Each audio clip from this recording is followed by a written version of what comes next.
Bonjour à tous et bienvenue. Aujourd'hui, j'aimerais prendre un moment pour parler d'une situation que beaucoup de personnes vivent pendant ou après un burn-out, mais qu'elles comprennent mal. L'épuisement persistant, même lorsqu'elles pensent vraiment se reposer. Très souvent, on me dit « je ne travaille plus, je me repose, je fais même la sieste, et pourtant je suis toujours aussi fatiguée. » Et cette incompréhension peut devenir très culpabilisante. On finit par se demander ce qui ne va pas chez soi. Ce qu'il est important de comprendre ici, c'est que le burn-out, c'est pas seulement un épuisement mental, c'est aussi un dérèglement profond du système nerveux. Pendant longtemps, le corps a fonctionné en mode survie. Stress chronique, hypervigilance, pression constante et même absence de récupération réelle. On l'a tous déjà vécu au moins une fois. On se couche, on espère bien dormir et le lendemain, même après 8 heures de sommeil, c'est comme si on n'avait pas dormi, comme si on ne s'était pas reposé.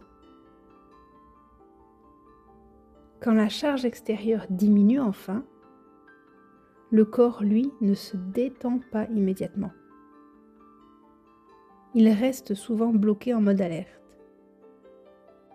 Le système nerveux continue à envoyer des signaux de danger, même lorsqu'il n'y a plus de menace objective, même quand, entre guillemets, tout va bien. Et c'est justement pour ça que la fatigue persiste. Parce que le corps consomme encore énormément d'énergie pour tenter de se réguler. Il doit réapprendre la sécurité, mais aussi la lenteur et la stabilité. Et ça, croyez-moi, ça ne se fait pas en quelques jours. Dans ce contexte-là, le repos ne se résume pas à dormir ou à arrêter de travailler. Il s'agit d'un repos nerveux, d'un repos émotionnel et profond. Cela passe par des expériences répétées de sécurité. Je ne le répéterai jamais assez, mais il faut réapprendre au corps à se sentir en sécurité.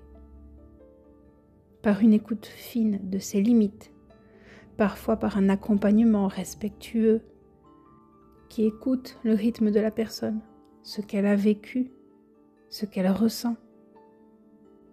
Pour certaines personnes, cette phase sera plutôt rapide, tandis que pour d'autres, elle sera plus longue.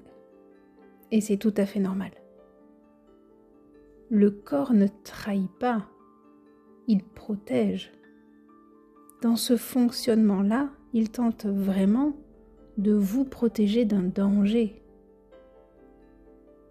Ainsi, il va guérir à son rythme, petit à petit. C'est pour ça que pour certains, ça sera plus rapide que pour d'autres. Alors prenez le temps de vous écouter, de vous faire confiance et de vous donner le temps d'aller mieux. Si ce que je partage aujourd'hui fait écho pour vous, si ça résonne avec ce que vous vivez, si vous ressentez le besoin d'en parler ou de comprendre ce qui se joue dans votre corps, n'hésitez pas à m'écrire. Je vous répondrai toujours. Je vous souhaite une belle journée et de belles énergies. Prenez soin de vous.